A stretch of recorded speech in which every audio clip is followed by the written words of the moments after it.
많은 신실한 영적 구도자들이 오랜 시간과 정성을 들여 진지하게 노력함에도 불구하고 의식의 성장, 곧 영적 진보를 이루지 못하는 이유는 그들이 알지 못하는 무언가가 있기 때문인데, 그것은 바로 우리의 영적 진보를 방해하는 어떤 세력이 존재한다는 사실이라고 했습니다.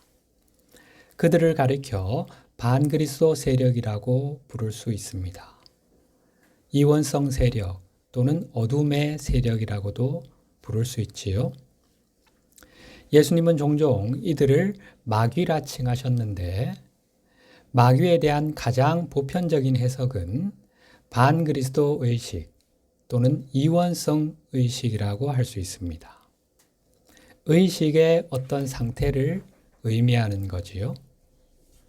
그리스도 의식과 상반되는 의식의 상태지요. 물론 우리의 영적 성장을 방해하는 어떤 세력, 거짓 교사들을 지칭하는 용어로 사용하기도 하셨습니다.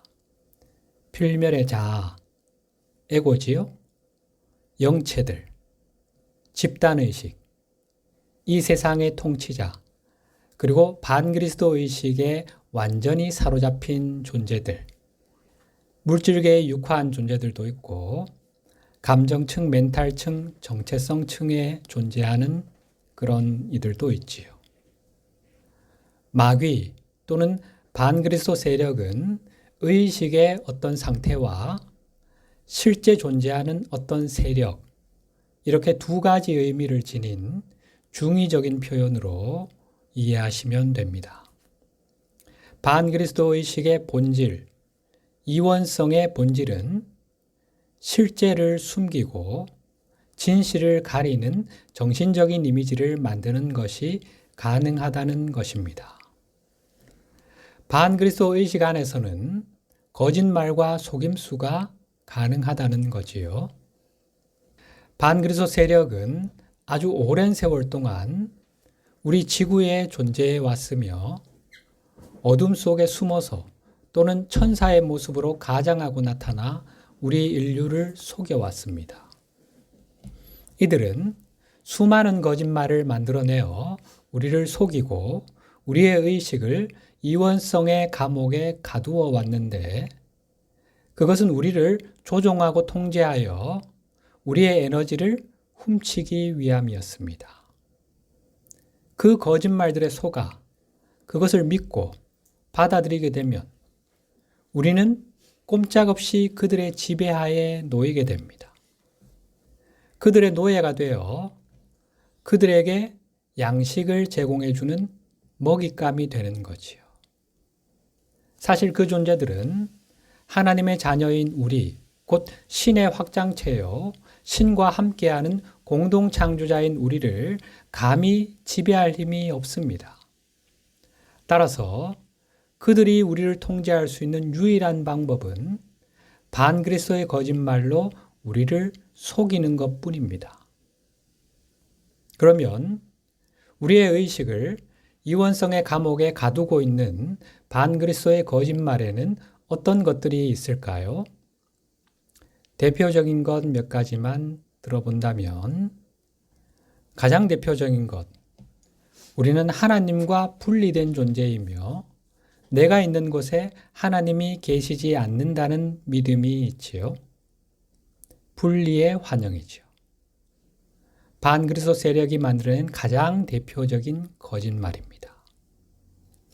이 환영이 가리고 있는 그리스도의 실제, 존재의 진실은 우주 만물을 관통하면서 모든 것을 품에 안고 계시는 한 마음, 거대한 하나의 의식이 바로 하나님이라는 것.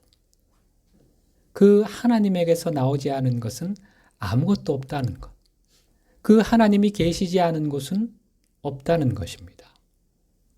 하나님 안에서 분리란 있을 수 없습니다.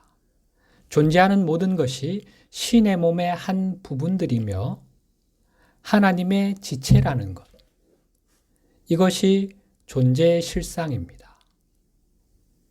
또 우리는 죄를 가지고 태어났기 때문에 하나님의 사랑을 받을 가치가 없는 죄인이라는 생각.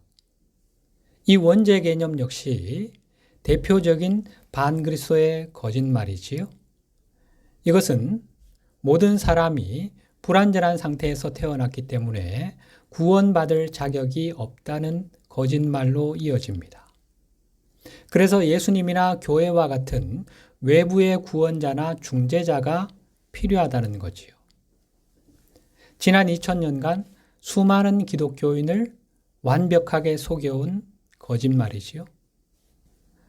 또 우리가 일단 실수를 범하면 결코 그것에서 벗어날 수 없다는 믿음, 즉 과거에 잘못을 저질렀다면 우리 스스로는 그것을 결코 넘어설 수 없다는 믿음이 있지요. 과거는 돌이킬 수 없다는 것이며 따라서 우리 스스로는 과거로부터 자유로워질 수 있는 방법이 없다는 생각이지요. 이 역시 과거로부터 자유로워지려면 외부의 구원자가 필요하다는 믿음으로 이어지게 됩니다. 이것은 마귀의 도구 상자에서 가장 교묘하고 효과적인 도구 중 하나입니다. 얼마나 많은 사람이 과거에 매여 죄책감에, 수치심에 고통스러워하고 있는지를 보면 금세 알 수 있지요. 이원성 세력은 우리가 일단 이원성 의식을 입었다면 영원히 그것을 벗을 수 없다고 믿기를 바랍니다. 그래야만 자신들의 감옥 안에 계속 가둬두고 통제할 수 있으니까요. 그러나 진실은 자기의식과 자유의지와 상상력이라는 하나님의 능력을 부여받은 신적인 권능을 지닌 우리는 이원성을 초월할 잠재력을 가지고 있으며 결코 그것을 잃어버릴 수 없다는 것입니다. 즉 우리는 과거의 어떤 실수, 어떤 잘못, 어떤 불완전함으로부터도 자유로워질 수 있다는 것입니다. 예수님이 과거의 죄나 실수를 문제 삼으신 적이 있습니까? 매국노 삭개오, 예수님의 발에 향유를 부은 죄 많은 여인, 가늠하다 현장에서 잡힌 여인, 스데반을 돌로 쳐 죽이고 주님의 제자들과 교회를 핍박했던 바울, 그들의 과거를 문제 삼으신 적이 있습니까? 언급이라도 하신 적이 있습니까? 다음으로 은총이든 지혜든 용서든 사랑이든 신으로부터 뭔가를 받으려면 특정한 조건, 특히 세상에서 정의된 어떤 조건을 충족해야 한다는 생각. 착하게 살아야 한다거나, 신앙생활을 열심히 해야 한다거나, 예수의 보혈을 믿어야 한다거나, 인격 수양을 통해 훌륭한 인격을 갖추어야 한다거나, 모두에게 친절해야 한다거나 하는 식이지요. 하나님의 사랑, 은총, 구원은 특정한 조건을 충족하는 사람에게만 주어진다는 믿음이지요. 이 거짓말이 가리고 있는 진실은 하나님은 무조건적인 사랑으로 우리를 사랑하신다는 것입니다. 하나님의 사랑에는 조건이 없습니다. 왜 우리를 사랑하시지? 그냥 사랑하시는 겁니다. 사랑하는 것이 하나님의 본질적인 속성입니다. 하나님의 사랑에는 이유가 없습니다. 그러니 무슨 조건이 필요합니까? 다음으로 하나님은 분노하고 심판하시면서 당신의 뜻을 우리에게 강요하는 신이라는 생각이 있지요.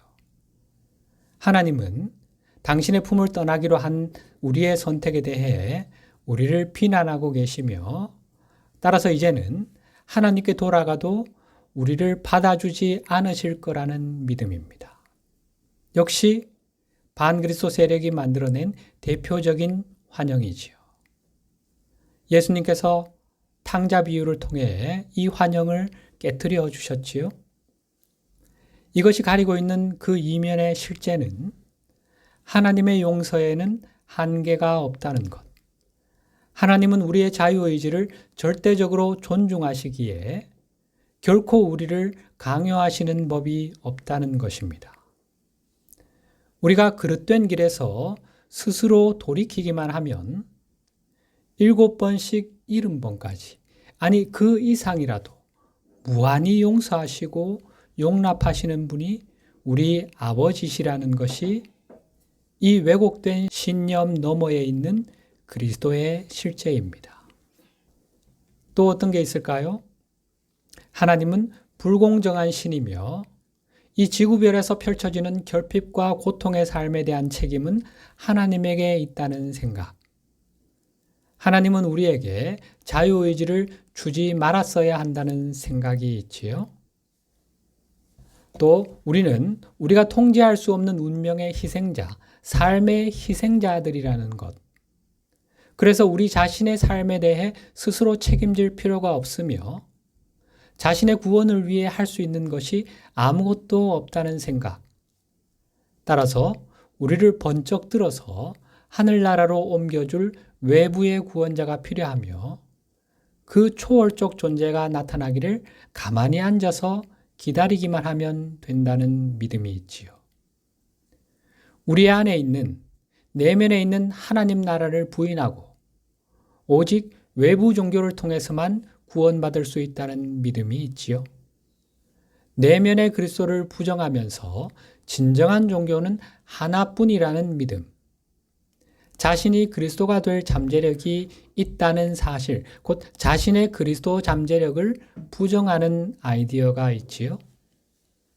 신의 존재를 부인함으로써 우리 자신의 영성, 신성을 부정하게 만드는 물질주의적 세계관도 반그리스도 세력이 만들어낸 거짓말 중 하나지요.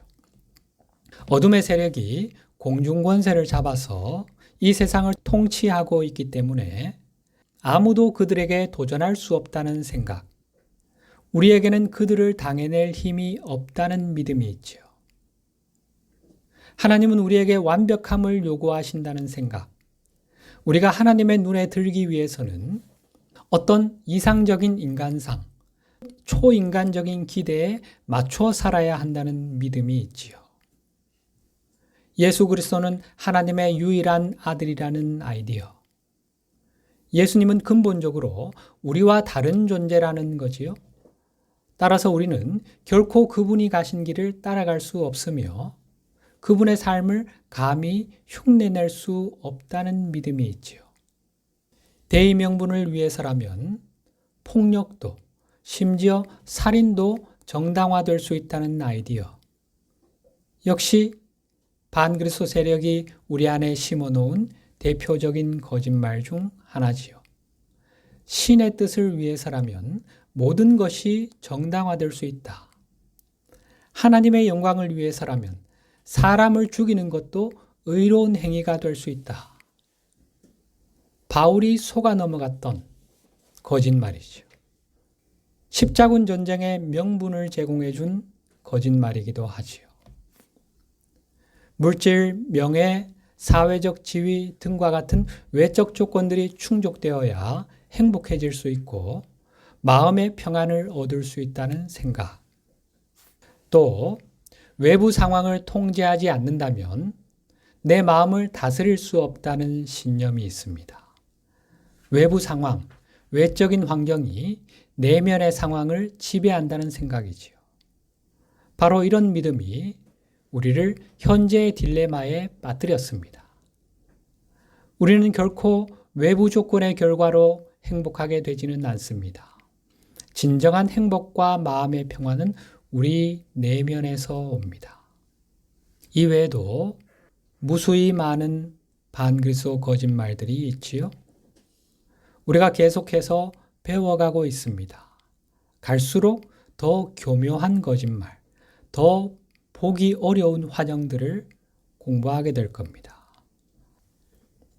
우리의 영적 여정을 방해하는 반그리스도 세력에 대해 이야기하면 사람들은 대개 두려움으로 반응합니다. 따라서 우리가 그들의 방해 공작을 타파하며 영적 진보를 이루어가기 위해서는 먼저 그들에 대한 두려움을 극복할 수 있어야 합니다. 두려움의 본질은 무언가를 피해서 숨는 것, 달아나는 것입니다. 두려움을 극복할 수 있는 방법은 하나뿐인데 그것은 우리가 진정 두려워해야 할 것은 두려움 그 자체임을 올바로 인식하는 것입니다. 진실을 알고 나면 우리가 두려워서 달아나는 그 대상이 실은 두려워할 만한 실체가 전혀 없는 환영, 헛개비, 그림자임을 알게 됩니다. 달빛이 만들어낸 구름 그림자가 두려워서 달아나는 것은 넌센스가 아닙니까? 이 물질 우주에서 신의 아들들인 우리를 두렵게 할 만한 것은 아무것도 없습니다. 불멸의 영적 존재인 참나, 곧 의식하는 자아는 이 물질계에서 영원성을 지닌 유일한 실제입니다. 그 외의 모든 것은 일시적으로만 존재하는 비실제일 뿐입니다. 비실제는 실제에게 영향을 미칠 수 없다. 이 진리를 자꾸만 내면화해야 합니다. 머리털 하나도 건드릴 수 없습니다. 뭘 두려워하십니까? 불멸의 영적 존재가 헛개비들을 뭐 그렇게 두려워하십니까? 두려움이 가져오는 심리적인 결과는 마비입니다. 즉 자신이 두려워하는 대상을 직시하지 않으려고 하는 것입니다. 우리가 두려워하는 대상, 두려워하는 상황을 직시하지 않으려 한다면 그것이 반그리스도의 이원성에서 생겨난 것이며 따라서 실제가 아니라는 사실을 어떻게 알 수 있겠습니까?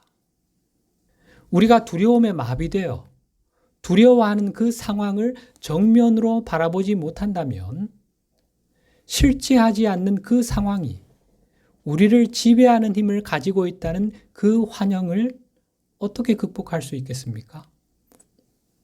모든 아이가 어둠에 대한 두려움을 가지고 있지만 결국 두려움을 직시하는 것을 통해 그것을 극복해냅니다. 어린 시절을 한번 떠올려 보십시오.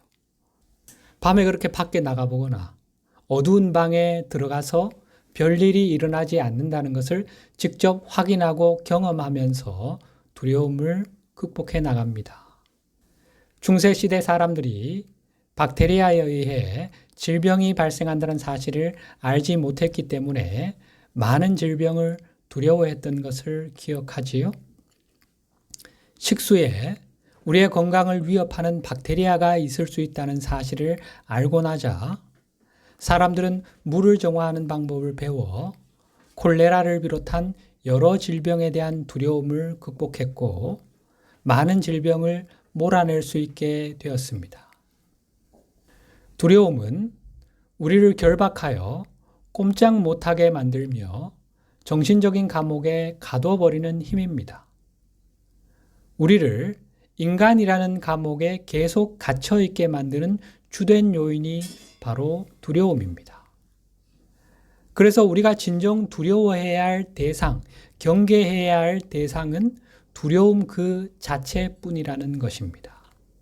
두려워하고 있는 그 대상이 아니라 두려워하는 어떤 상황, 그게 아니라 두려움 그 자체입니다. 그것을 경계하면 이것이 나를 자꾸 마비시켜서 저 헛개비를 두려워하게 만드네? 두려움 자체를 볼 수 있어야 됩니다.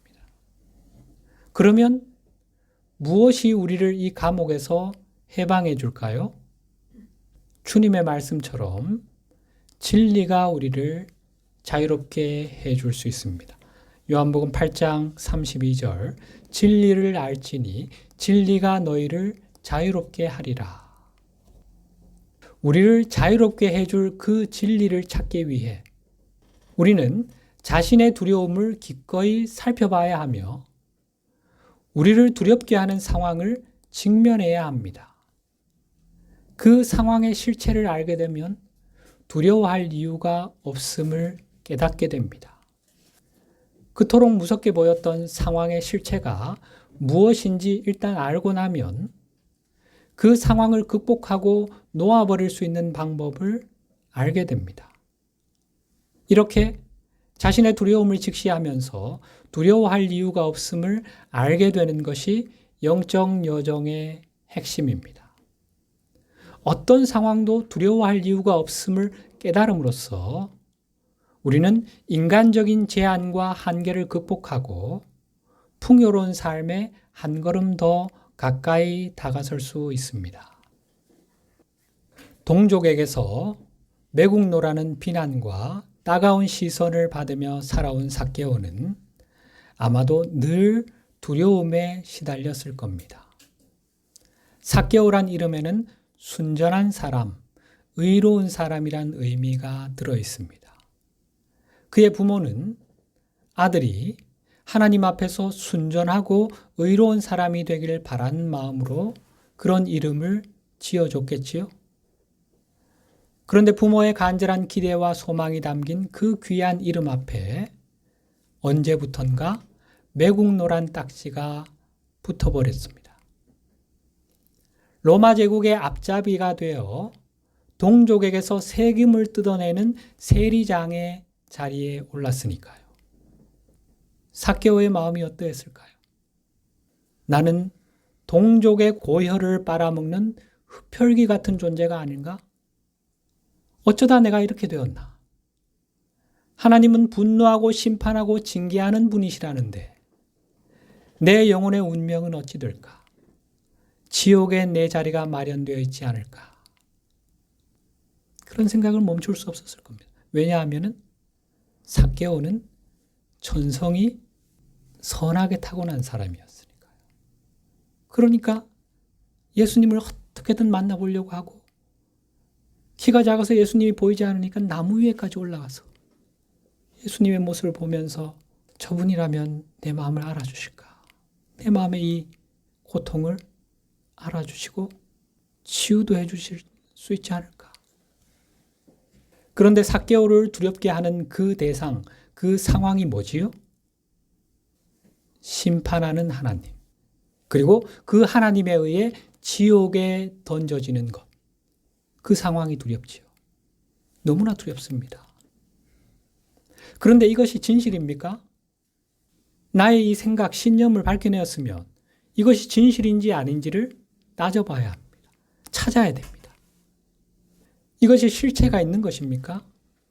분노하고 심판하고 징계하는 신이라는 정신적인 이미지는 반그리스도 세력이 우리 안에 두려움을 유발함으로써 우리를 통제하기 위해 만들어낸 거짓말입니다.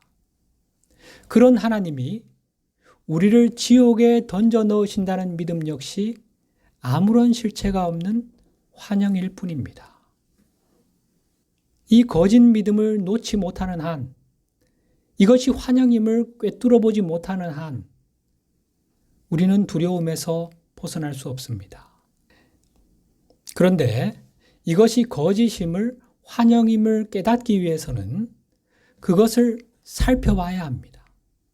그것을 직면하여 그것의 실체를 확인해야 합니다.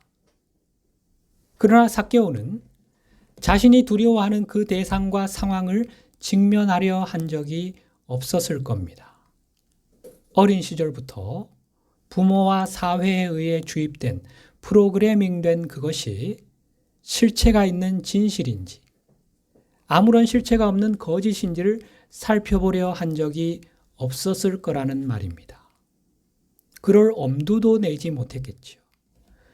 감히 제사장께서 그렇게 말씀하신 걸 내가 의심할 수 있어? 그러면 더 큰 죄가 될 텐데. 두려움의 감정이 그를 마비시켜 죽을 운명의 죄인이라는 왜곡된 정체감, 그 인간성의 감옥에 가둬버렸을 테니까요. 아마도 삭개오는 예수님을 만나 자신이 두려워하는 대상, 두려워하는 상황이 실체가 전혀 없는 환영임을 깨닫게 되었을 겁니다. 주님께서 하나님이 어떤 분이신지를 자세히 알려주셨을 테니까요. 삭개오 형제여, 하나님은 결코 분노하고 심판하고 징계하는 신이 아니십니다. 하나님은 아무런 조건 없이 우리를 사랑하시는 사랑의 아버지요. 우리의 실수를 무한히 용서하시는 용서의 아버지이십니다. 그대가 지금껏 행한 일은 용서받지 못할 죄, 돌이킬 수 없는 죄악이 아닙니다. 그것은 그대가 반그리스도 의식을 입음으로써 행하게 된 실수일 뿐입니다. 그대가 그 길에서 돌이키기만 하면 그 즉시 그대의 모든 실수는 용서받게 됩니다. 이것이 하나님의 법입니다. 그런 실수를 범하게 만든 반그리스도 의식을 벗기만 하면, 벗겠다고 결심만 하면 그 즉시 그대의 모든 과오는 지워지게 됩니다. 이것이 하나님이 이 우주에 정해놓으신 절대 법칙입니다. 하나님은 무조건적인 사랑으로 우리를 사랑하시는 우리의 아버지시라는 이 진리가 반그리스도의 거짓말이 만들어낸 실체가 없는 두려움에서 삭개오를 자유롭게 해 주었던 것입니다. 삭개오의 이 고백이 이 같은 사실을 증명해 주고 있지요. 누가복음 19장 8절, 삭개오가 일어서서 주님께 말하였다. 주님 보십시오. 내 소유의 절반을 가난한 사람들에게 주겠습니다. 또 내가 누구에게서 강탈을 했으면 4배로 갚아주겠습니다. 이런 삭개오를 바라보시며 주님께서 하신 말씀 9절 10절, 오늘 구원이 이 집에 이르렀다. 인자는 잃은 것을 찾아 구원하러 왔다. 삭개오의 이런 변화를 거듭남의 관점에서 해석을 해본다면 삭개오는 주님의 도우심으로 두려움에 마비된 인간적인 자아감을 죽게 하고 세상 그 무엇도 두려워할 것이 없는 영적인 자아감으로 거듭난 것입니다. 예수님께서 삭개오의 진정한 자아감을 일깨워 주셨을 겁니다. 반그리스도 의식에 사로잡혀 있던 그의 옛 자아가 죽은 자리에서 그리스도 의식의 예복을 입은 새로운 자아가 부활한 것입니다. 이것이 부활절을 맞은 오늘 우리가 깊이 묵상해 봐야 할 부활의 참된 의미입니다.